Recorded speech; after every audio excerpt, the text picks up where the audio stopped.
जय जिनेन्द्र। आज हम अंजन चोर की कथा सुनेंगे। मगध देश के राजगृह नगर में एक जिनदत्त सेठ रहते थे। वे जैन धर्म के बड़े अनुयायी थे। एक दिन चतुर्दशी की रात को वे जंगल में ध्यान कर रहे थे।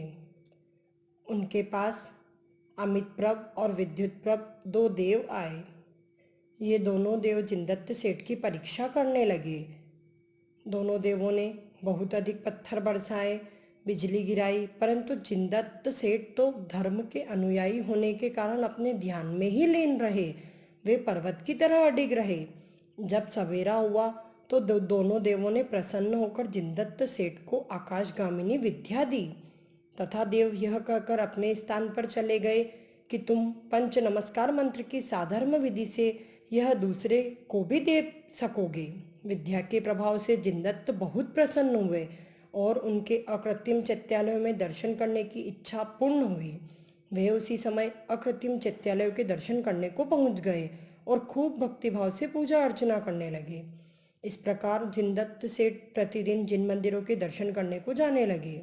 एक दिन जब वे सुबह अकृत्रिम चैत्यालयों के दर्शन के लिए जा ही रहे थे तो उनके मित्र सोमदत्त पूछते हैं कि आप रोज सुबह सुबह कहाँ जाते हैं। तो जिनदत्त पूरी बात बताते हैं और कहते हैं, दो देवों की वजह से मुझे आकाशगामिनी विद्या सिद्ध हुई है, इसलिए मैं अकृत्रिम चैत्यालयों के दर्शन करने को जाता हूँ।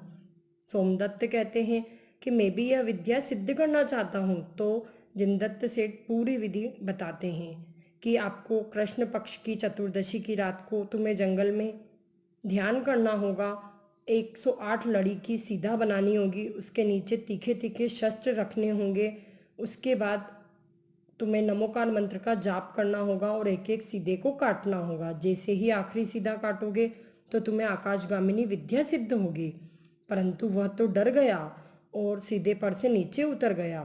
उसी रात एक और घटना हुई।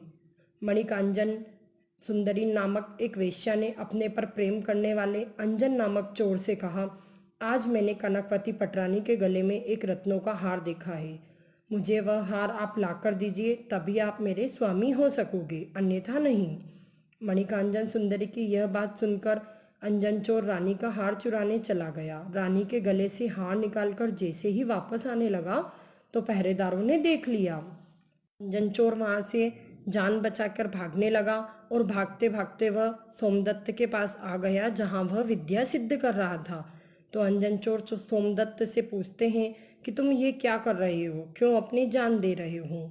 सोमदत्त जिनदत्त के द्वारा बताई गई सारी बात बताते हैं और ये बात बताकर सोमदत्त वहां से चले जाते हैं।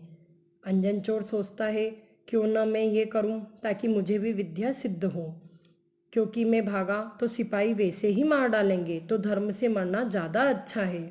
यह बात सुन वह सीधे पर बैठकर जिनदत्त की बात को आगम प्रमाण मानता है, परंतु सोमदत्त के द्वारा बताए गए मंत्र को वह भूल जाता है और बोलता है, आणम जानम कछु न जानम जिनदत्त वचनम ही परमाणम।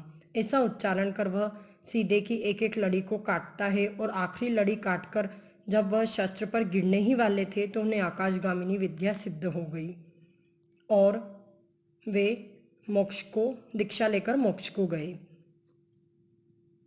जब अंजन चोर जैसा जिनवर की भक्ति से मोक्ष को प्राप्त कर सकता है तो हम क्यों नहीं। परंतु हमें सच्ची श्रद्धा की आवश्यकता है। हमें सच्ची श्रद्धा नमोकार मंत्र पर अवश्य रखनी चाहिए।